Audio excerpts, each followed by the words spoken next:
Muito bom dia, seja muito bem-vindo ao nosso programa Manhã Viva. É com muita alegria que estamos na sua companhia. E hoje vamos falar sobre um herói, o herói da esperança, o Francisco Xavier Van Thuan.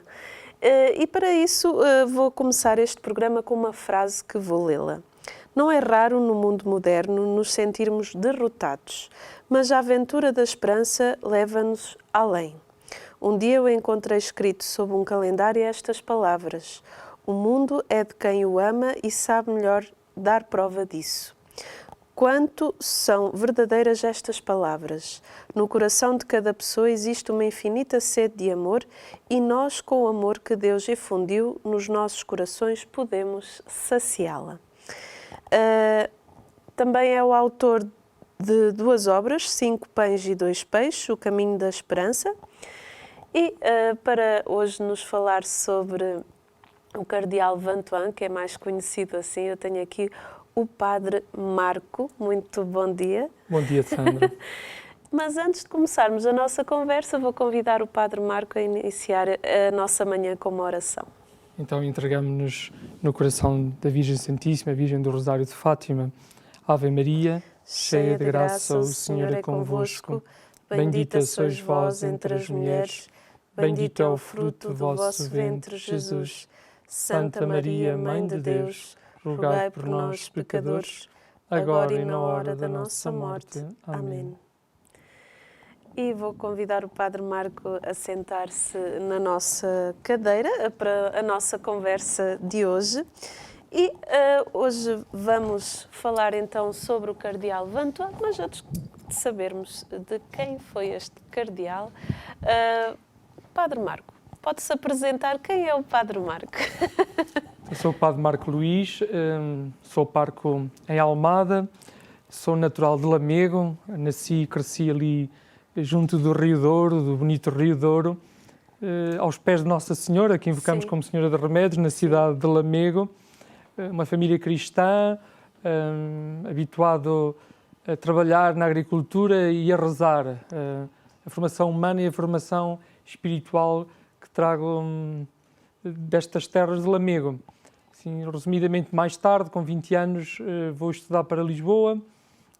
Durante o curso de Direito, o chamamento de Deus torna-se muito intenso, mas terminei o curso de Direito e no ano do jubileu, grande ano do jubileu de 2000, entrei no seminário da Diocese de Setúbal, já em seminário de São Paulo, em Almada, e fui ordenado sacerdote no dia de Nossa Senhora do Carmo, do ano de 2006, 16 de julho, e sou padre há 14 anos, e estes 14 anos, primeiro em Setúbal, na cidade de Setúbal, como secretário do Gilberto, pastoral universitária, assistente do Renovamento Carismático Católico, muitas vezes Canção Nova já nos encontrávamos nesse enquadramento, muito agradável.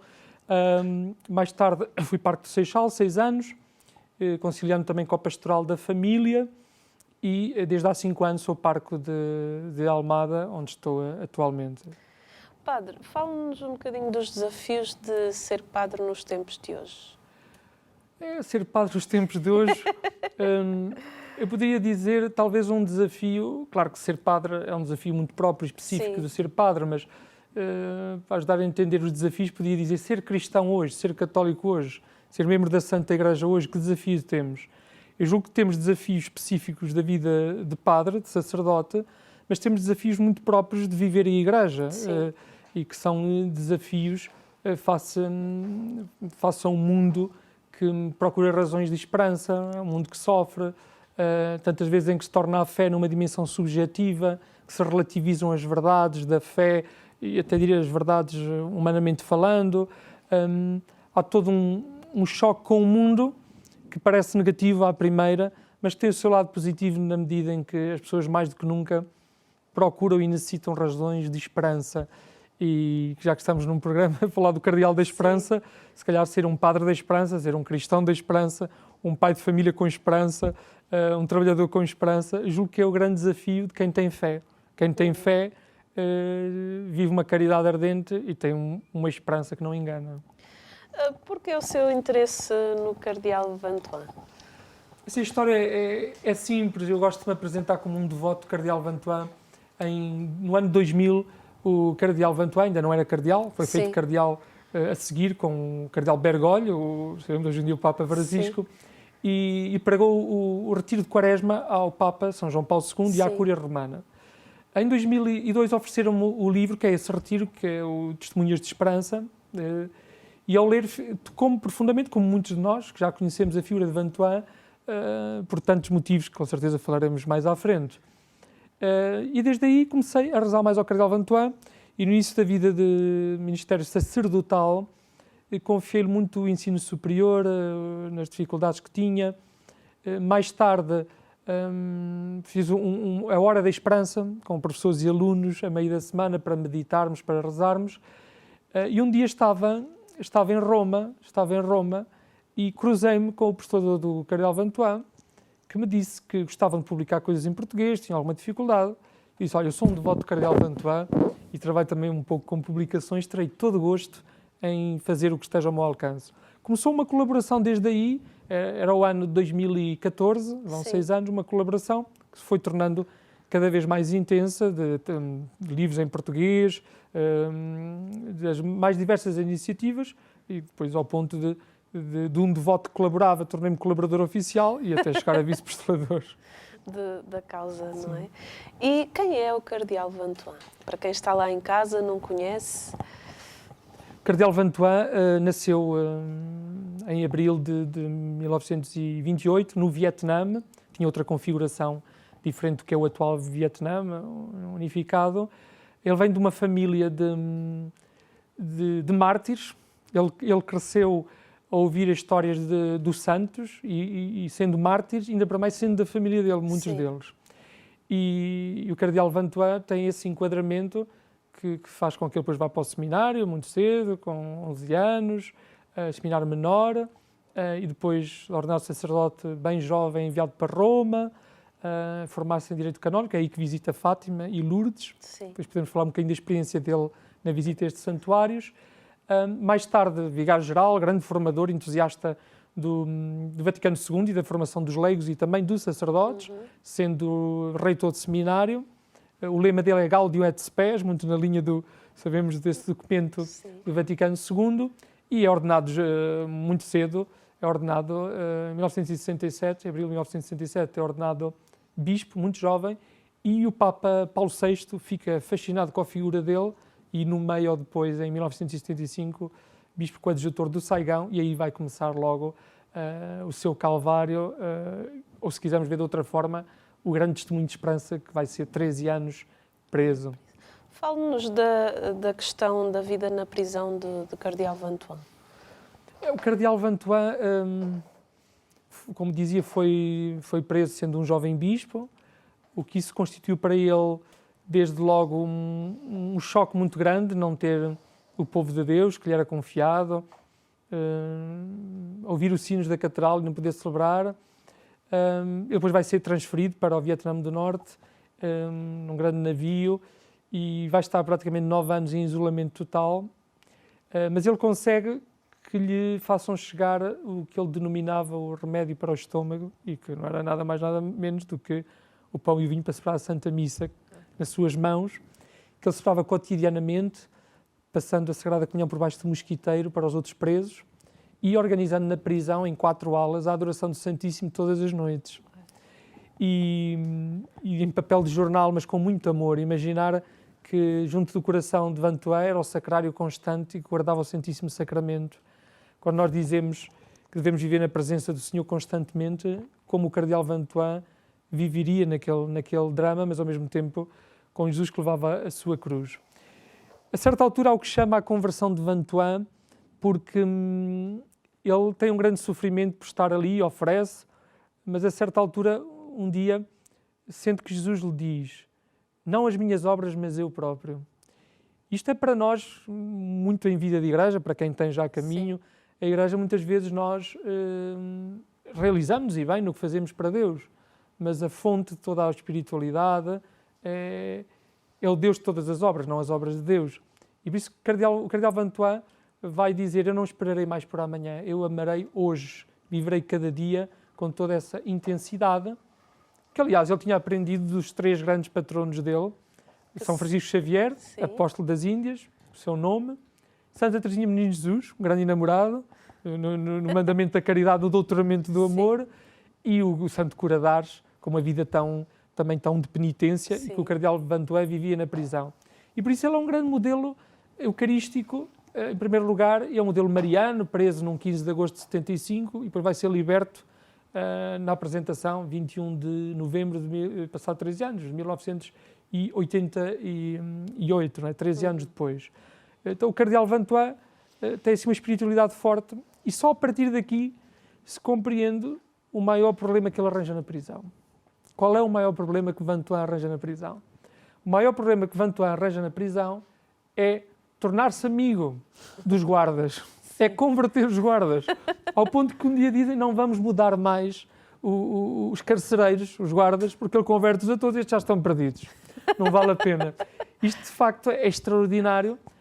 Haverá alguns, mais tarde, com quem ele se encontra, que testemunham no que é este processo que levou até aqui à sua declaração de venerável, que testemunham isto mesmo. Ao ponto de um dia lhe perguntarem: porquê é que tu nos amas? Se nós te fazemos mal, se nós estamos aqui presos, nós podemos te matar, porquê é que nos amas? E ele diz: ainda que o façam, eu amar-vos-ei sempre, porque é assim que eu sou filho do Pai que está no céu, é assim que o meu mestre me ensina. Jesus ama-nos. E por isso eu tenho que seguir amando. É de facto um testemunho que contagia quem conhece a figura do cardeal Vantué. É uma figura de primeira linha da santidade, em circunstâncias muito difíceis, que teria todos os motivos, todas as desculpas para ter outro agir, para estar triste, para não ter esperança, para responder aos outros na mesma moeda, sei lá, tudo mais que é a lógica do mundo. Sim. Mas não é a lógica do Evangelho. Ele seguiu a lógica de Deus, não é? Só nos explica porque é que ele foi preso, para as pessoas lá em casa entenderem. Então, o Vietnã, regime comunista, considerava a Igreja Católica inimiga. E os bispos, como é o caso dele, eu julgo que terão entendido a grande figura que ele era, porque, veja só isto, ele desejava uma paróquia, estar numa pequena paróquia, ao jeito do Cura de Ars, mas Dom Urrutia logo percebeu nele os dons humanos, intelectuais e espirituais. E houve uma grande aposta nesta figura, e o que significa um bispo na Igreja, e por isso ele foi preso e acusado, como muitos bispos atualmente são acusados, na China, no Médio Oriente, em tantos lugares, e diria até na Europa, com outras formas de prisão e outras formas de perseguição. E por isso Vantué punha em causa toda uma ideologia, punha em causa todo um regime político, e por isso prendem-no, e ele nunca é feita a acusação. A única coisa, diríamos, do processo com ele é apresentar-lhe um papel para ele assinar constantemente, depois daquele choque todo de tortura, que é a luz ligada todo dia, não sabe quando é de noite, quando é de dia, ou uma cela tão úmida que nem se pode mexer, quase a ficar louco, em que tem que ele fazer algum exercício, ou respirar por debaixo da porta. Um documento para ele assinar como o Estado conluio com o Vaticano contra o regime do Vietnã. Mas o cardeal Vantué sempre amou o seu país, profundamente. Ele tem um poema que diz: lembra-te, tens uma pátria bela, amada, o Vietnã. Eu julgo que ele nos ensina a amar também a pátria que Deus nos deu, onde quer que estejamos, onde nascemos, onde vivemos atualmente, amar essa pátria que nos gera sempre, que é uma mãe para nós. E o cardeal Vantué não era nem de longe nem de perto um inimigo da sua pátria, mas era por isso que era acusado, era sobre esse pretexto que estava preso. Fale-nos do amor a Nossa Senhora que o cardeal Vantué tinha. O cardeal Vantué aprendeu a amar Nossa Senhora também com uma mulher, que é a sua mãe Elizabeth, quem ele há de celebrar depois dos 100 anos na Austrália, depois de liberta, onde ela vivia. Desde pequeno tem outras influências importantes. Sim. Eu diria o seu próprio tio, que foi presidente do Vietnã, outro tio que foi sacerdote, mas a mãe é a sua grande referência espiritual e principalmente na espiritualidade mariana. E por isso ele reza ao terço e aprenderá a amar Nossa Senhora logo desta forma. Depois eu destaco a vinda dele a Fátima e a Lourdes, porque em Lourdes ele tem uma experiência que relatará mais tarde interessante. Em Lourdes ele como que sente que aquelas palavras que Nossa Senhora diz à Bernadette, que teria que sofrer muito mas que Nossa Senhora estaria com ela, eram também para ele. E ele gravou essas palavras e mais tarde se questionava a razão de ser e entendeu-as, obviamente, quando foi preso e viveu toda esta etapa da sua vida. Ele próprio foi preso num dia 15 de agosto, à Assunção de Nossa Senhora, e dizia, no tempo de prisão, que se Deus, Nosso Senhor, ainda precisasse dele para outra missão, Nossa Senhora viria buscá-lo. Porque ele sabia que era tudo por Maria, com Maria, em Maria que viveria, e assim aconteceu. No dia 21 de novembro de 88, o telefone toca e ele intui que é a sua libertação e percebe que é Nossa Senhora que o liberta. E por isso o Cardeal Vantuan será sempre um devoto de Nossa Senhora e falará sempre muito do amor a Nossa Senhora, e nos seus mais diversos livros, no Caminho de Esperança, tem escrito sobre Nossa Senhora, no seu testemunho de oração, Nossa Senhora tem sempre um papel essencial no seu caminho com Jesus. Fale-nos da vinda dele a Fátima. A vinda dele a Fátima é uma vinda que, para ser sincero, não tenho um relato tão detalhado como de Lourdes, desta experiência que contei. Mas o Cardeal Vantuan sabe da importância de Fátima e eu diria, ele vive a espiritualidade de Fátima. Eu diria que o Cardeal Vantuan, como outro Francisco, que também é Francisco Xavier, vive muito ao jeito de Francisco Marto, contemplativo na oferta de sacrifício, na oração e nessa reparação pela Igreja, pelo sofrimento da Igreja. Aliás, ele vai morrer em 16 de setembro de 2002, depois de um tumor tanto ou quanto prolongado e doloroso. Ele morre ao toque das Ave Marias às 6 da tarde da Igreja de Guadalupe, lá em Roma, e a entregar a sua vida e sempre as suas palavras. A sua grande devoção era a Sagrada Família. Ele sempre rezava Jesus, Maria, José, Jesus, Maria, José. Quando não conseguia quase já dizer mais nada, era essa a sua oração. Até porque na prisão ele percebeu que não conseguia fazer longas orações. Há um relato que ele tem em dizer que por vezes não conseguia rezar a Ave Maria e sofria por não conseguir rezar, pelo cansaço, por tudo que aquela situação provocava. Então ele diz que muitas vezes, quando conseguia rezar, rezava por todas as vezes que não conseguia, rezava o mais que conseguia. Eu acho isso tão bonito, tão sincero, porque às vezes achamos que estas figuras são figuras esplêndidas, infalíveis, até na vida da oração, mas são tão próximas do que são as nossas incapacidades, as nossas dificuldades, e por isso podem nos ajudar tanto. E dizer, é nesse aspecto como noutros, a força do Cardeal Vantuan é uma força de viver o Evangelho na simplicidade. Um homem de grande ternura, de um trato muito próximo, mas muito, muito simples. Pode-se pensar, um cardeal, Cúria Romana, e precisamente foi um cardeal diferente, um cardeal que andava de mota, um cardeal que falava com o sem-abrigo, um cardeal que foi fazer o funeral no sem-abrigo, o cardeal que vivia num apartamento pequeniníssimo, que outros cardeais diziam que era muito pequeno, e ele dizia, é maior do que a prisão onde eu estava, muito simples, que gostava de cozinhar, Tenho uma fotografia dele muito interessante, por acaso podia ter trazido, a fotografia dele a cozinhar, a cozinha bem pequena, à frente depois do Dicastério de Justiça e Paz, primeiro como vice-presidente, depois presidente, depois feito cardeal. Foi esta simplicidade que o marcou sempre, mesmo depois como embaixador da Justiça e da Paz, que São João Paulo II fez e que andou pelo mundo inteiro a falar do seu testemunho. No fundo, aquilo São João Paulo II lhe disse para pregar o retiro da Quaresma no Jubileu, que é fala-nos de Jesus, fala-nos do teu caminho com Jesus, fala-nos da tua história com Jesus. No fundo, é esta a simplicidade de Vantuan. E a nossa primeira parte já chegou ao fim. Vamos para um brevíssimo intervalo e vamos continuar a nossa conversa sobre este grande cardeal que viveu uma vida simples, a simplicidade do Evangelho. Até já.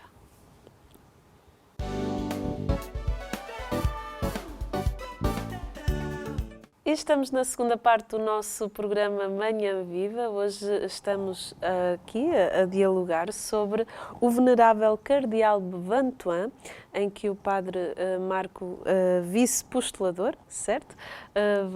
Veio-nos falar sobre o venerável Cardeal Vantuan, mas antes de conversar com o Padre Marco, vou iniciar aqui este bloco com uma frase do próprio Cardeal, que diz assim: a tua única sabedoria será a ciência da cruz. Olha para a cruz e encontrarás a solução para todos os problemas que te assaltam. Se a cruz é o critério sobre o qual baseias as tuas escolhas e as tuas decisões, a tua alma estará em paz. Padre Marco, fale-nos da questão da importância da cruz para o Cardeal Vantoin. O Cardeal Vantoin sabe como cada um de nós deve saber onde está o centro da vida cristã, onde Cristo nos salvou na cruz e que o discípulo não é mais que o mestre. E o Cardeal Vantoin viveu, obviamente, esse caminho como discípulo de Jesus. A cruz na prisão, a cruz na doença, a cruz na perseguição, a cruz de tantas e variadas formas. Nós ligamos muito a cruz do Cardeal Vantoin a esse tempo de 13 anos preso. É um tempo de cruz muito grande, muito pesada, em que encontrou aí a paz. Impressionante, porque essa ciência da cruz que o levou a poder encontrar Jesus no meio de todas essas perseguições, dessas dificuldades que ele vivia. Por isso, a cruz que ele, como bispo, levava ao peito, era vivida na própria carne. Aliás, a própria cruz que ele usou até ao fim da sua vida espelha essa experiência tão forte, quando um dia assim pediu um guarda para o deixar pegar um pouco de madeira para fazer essa cruz. Mais tarde vai pedir um fio elétrico, que o guarda recusa, porque pensava que ele se queria suicidar. E ele diz, não, nós os católicos não seguimos esse caminho, muito menos um padre, um bispo. E, entretanto, ele lá arranjou forma de ele poder trabalhar na cruz, com fio elétrico, com madeira, que será essa cruz que ele leva ao peito depois, já na liberdade, Sim. cá fora. E, embora dizer na liberdade, entendemos na liberdade no sentido de não estar na prisão. Exato. Porque acho que é importante dizer que o Cardeal Vantoin se dizia livre na prisão. É para ser mais preciso, porque uma jornalista perguntou-lhe, estava feliz por estar livre? Eu sempre fui livre, né, em Cristo. Né? E nesse sentido ele levava essa cruz, e levou essa cruz até ao fim da sua vida, e dava sempre uma catequese a partir da cruz. Falava de Jesus e falava do mistério da sua vida unida a Jesus na cruz e os frutos que dava. Na realidade, essa cruz muitas pessoas já ouviram alguma coisa do Cardeal Vantoin ou eventualmente até já viram. Fale-nos dos diversos encontros do Santo Padre João Paulo II, São João Paulo II, com o Cardeal Vantoin. Então, o Cardeal Vantoin é preso em 1975. Sabemos que São João Paulo II, de seguida, vai ser eleito Papa. São João Paulo II chega-lhe notícia, tem conhecimento até pela figura que é o Cardeal Vantoin e o que é o zelo do Papa também pela Igreja perseguida. E mais tarde, quando ele sai da prisão, em 1988, é expulso do país, porque Claro. não é bem-vindo no país e ele vai sair já impedido de entrar sob pena de lhe acontecer exatamente a mesma coisa. Ele vai visitar a família à Austrália e encontra São João Paulo II, logo de seguida, em Roma, que em breve o vai chamar, e é São João Paulo II que coloca o bispo Francisco Xavier Vantoin como vice-presidente do Conselho de Justiça e Paz, em 94, e em 98, passado pouco tempo, ele torna-se o presidente do Conselho Pontifício de Justiça e Paz, atualmente Promoção Humana e Desenvolvimento Integral. E em 2000 prega o retiro. Vejamos, só este pedido tem muito que se lhe diga, porque não é mais um retiro. Aliás, o convite para pregar o retiro ao Papa não é feito sem mais. E além disso, é o retiro do jubileu. É o grande retiro do jubileu, da entrada no novo milénio, como o cardeal Wyszyński tinha profetizado acerca de São João Paulo II, que iria introduzir a Igreja nesse novo tempo. Então, é determinante essa escolha. E depois, o próprio São João Paulo II fala cardeal, como já referi há pouco, e ele é feito cardeal no mesmo dia que o cardeal Jorge Mário Bergoglio, que o Papa Francisco, que haverá de dizer dele, agora mais tarde como Papa, que diz, e entenda-se esta palavra, não é? O que eu vou dizer não é sinónimo que ele já esteja canonizado, Exato. porque o Papa Francisco nem o beatificou, mas esse homem é um santo, esse homem conhece a sua história, conhecemos todos a história dele, e ele foi feito cardeal comigo, diz ele, e o sofrimento em que ele estava, porque ele nessa altura estava com um tumor gravíssimo, já no estômago, e foi hospitalizado variadíssimas vezes, ao ponto que depois na parte final vai morrer numa clínica, acompanhado, muito bem acompanhado, pela secretária pessoal, não só, mas pela equipa de onde trabalhava, de dicastério, e que é atualmente responsável da causa ao serviço, sob a coordenação, o promotor da causa é o cardeal Peter Turkson, que atualmente preside ao que seria o serviço que o cardeal Vantuan estava antes, e o postulador Dr. Walter Wilsman, que tem mais santos, não é o único santo que ele tem a cargo, mas no fundo é isto que sucede ali naquela parte final, eu diria a ligação com São João Paulo II, mas já que falei de São João Paulo II e falei do Papa Francisco com tanto carinho entre eles, também é justo falar de Papa Bento XVI e dizer que o Papa Bento XVI é com o Papa Bento XVI que se abre o processo diocesano, que é em Roma. Sim. E o Papa Bento XVI, na carta Salvos na Esperança, cita o cardeal Vantuan para nos ilustrar o que é a esperança, como o cardeal da esperança, como o Papa Francisco, agora também o citou já em vários documentos. E só um pormenor, que quando o cardeal Vantuan estava na clínica, de vez em quando tinha uma visita, na hora do calor, quando todos vão descansar, compreensivelmente no calor de Roma, aparecia o cardeal Ratzinger, e que dizia que se o cardeal Vantuan estivesse a dormir para não acordarem, e claro que o acordavam, e ele mais tarde dizia, vejam quem me veio visitar, Sua Eminência, tem tanto que fazer, tanto trabalho, e ele veio ver-me, e ficava com os olhos a brilhar, os olhos emocionados por aquela visita do que havia de ser depois, em breve, o Papa Bento XVI. E numa hora complicada, porque em Roma o calor é muito forte. É interessante estas histórias, porque estas histórias mostram-nos que os santos se encontram, não é? É verdade, os santos se encontram. O Padre Marco foi nomeado vice-postulador da causa de beatificação e canonização do venerável cardeal Vantuan. Fale-nos dos desafios dessa nomeação. Então, os desafios, dizer que o meu trabalho como vice-postulador não é um trabalho tanto processual. Sim. Dizer que esse é o trabalho do postulador e dizer que, quando eu fui nomeado vice-postulador, já o processo estava na fase final, já tinha sido declarado venerável. O Papa Francisco, aqui há 3 anos, declarou-o venerável. O que é que isso significa? Significa que, depois da fase diocesana, servo de Deus, venerável, as virtudes heroicas foram todas comprovadas, que é isso que faz um santo, é a fé, a esperança e a caridade. O que é que falta? É testar que o santo está no céu pelo sinal que Deus dá à Igreja e que a Igreja pede, e que no tempo de Deus, Deus concede, é um mistério, não é? No tempo de Deus, falta esse milagre, que analisados, já houve vários, há vários que são analisados, mas até agora ainda nenhum foi aprovado, que seja não só um milagre, mas que seja atribuído às regras próprias do processo, comum a todos os processos que estejam em causa a beatificação ou a canonização. Então, nesse aspecto, depois de colaborador mais na causa, a nomeação como vice-postulador é para uma dinamização espiritual. E por isso, este ano foi um ano muito produtivo.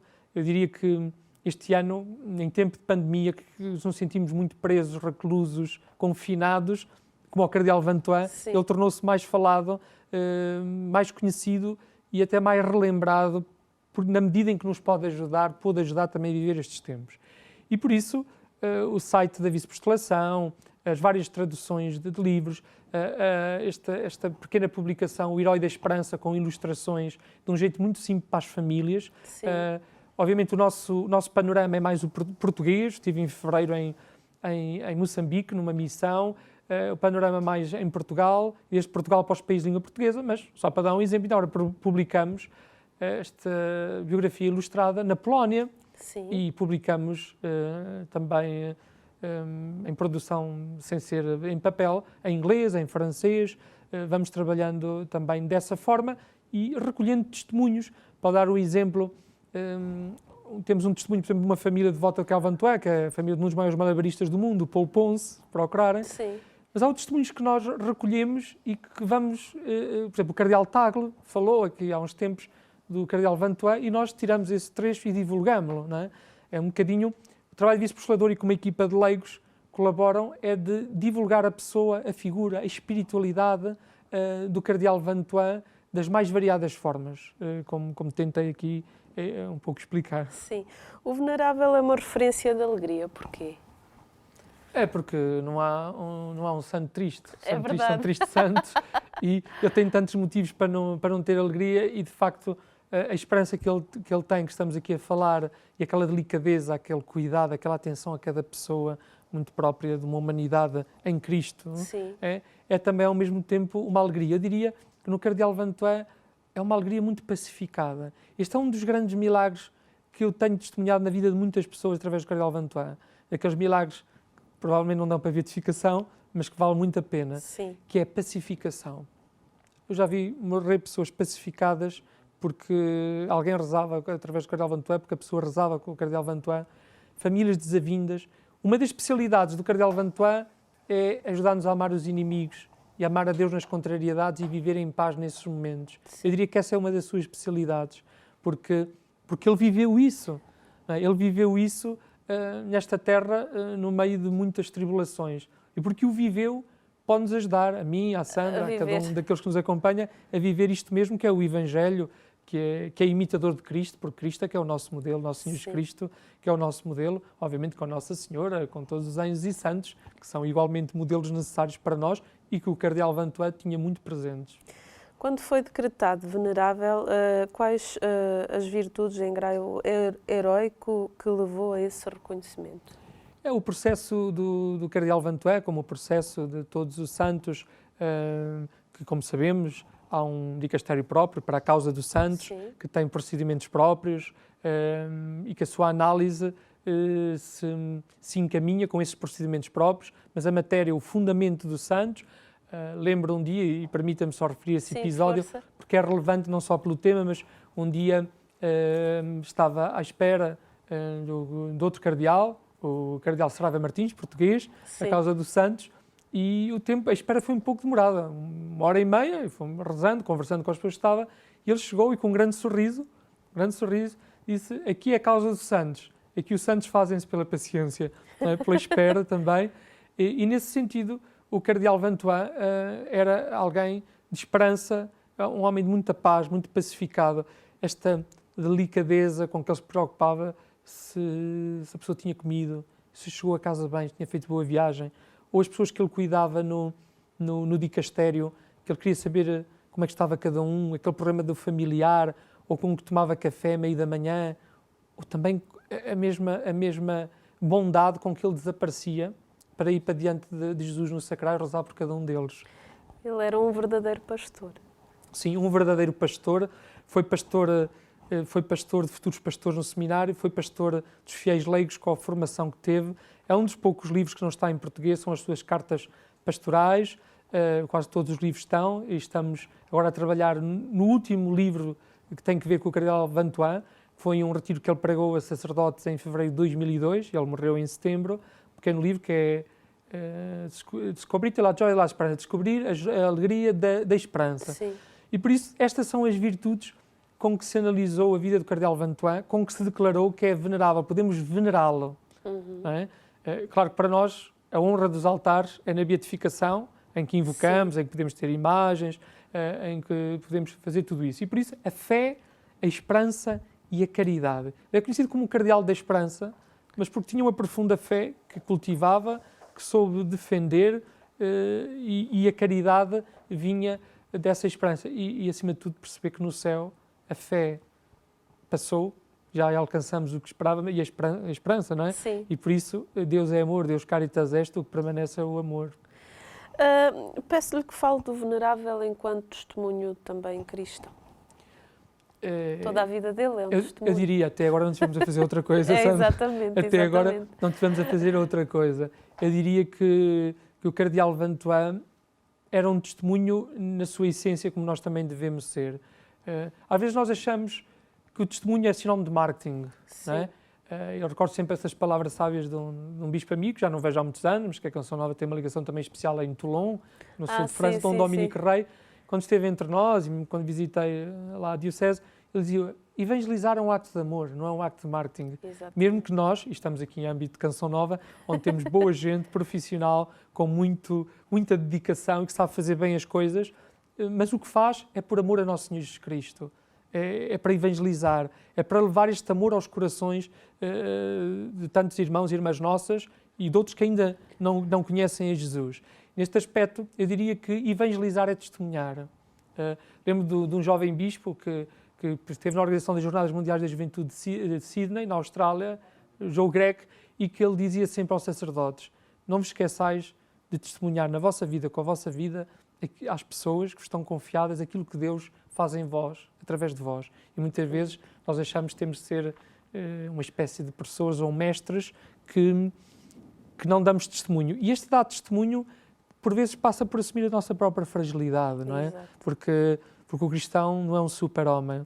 O cristão é um santo, disse o João Paulo II, a certa altura.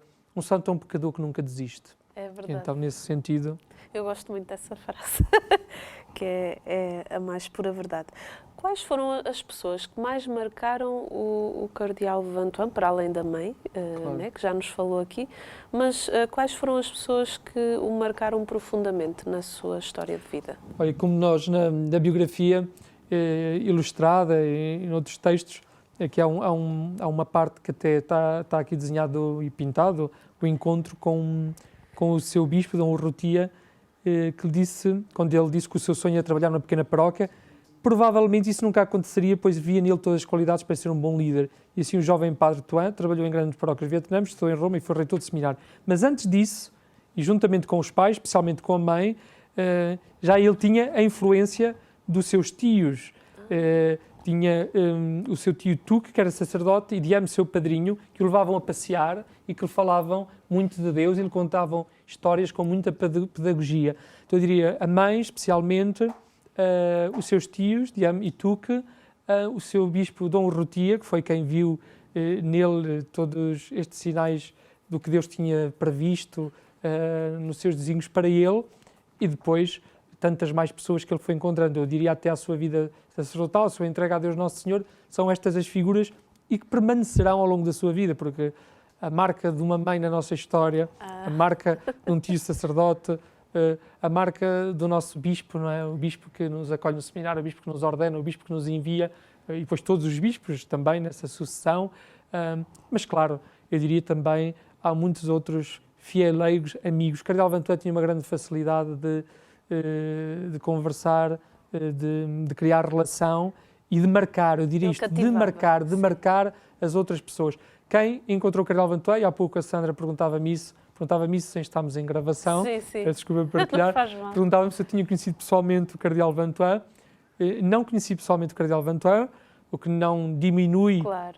Para nós que não o conhecemos, podemos entrar em comunhão com os santos de uma outra forma, mas tenho encontrado constantemente pessoas que conheceu o Cardeal Vantuan. Em Moçambique, um sacerdote na catedral que organizou uma conferência na universidade onde ele estudou e convidou o Cardeal Vantuan para uma conferência, falava-me do encontro. No outro dia, em Espanha, um sacerdote falava-me numa conferência em Madrid, esteve com o Cardeal Vantuan. Constantemente, eu até acho interessante, sou vice-pregador da causa de beatificação e canonização e não conheci pessoalmente o Cardeal Vantuan, mas constantemente encontro pessoas que o conheceram, como a antiga secretária, com quem tenho o trato habitual. Este trabalho é um trabalho de comunhão com o postulador e com a encarregada da causa sobre a coordenação. Obviamente, o Cardeal Peter Turkson tem muitas coisas para coordenar e confia nas pessoas em cada lugar. Sim, claro. Mas estas pessoas que tiveram um trato com ele tão próximo e são incríveis, e são muitas as histórias, como esta que contei há pouco da visita do Papa Bento XVI à clínica, são histórias, eu diria, mais privadas de quem teve trato com ele, mas constantemente encontro muitas pessoas e é marcante para cada uma dessas pessoas. Eu sei que são muitas histórias, mas uma história do Cardeal Vantuan, dessas histórias, desses testemunhos, que o tenham marcado assim enquanto padre.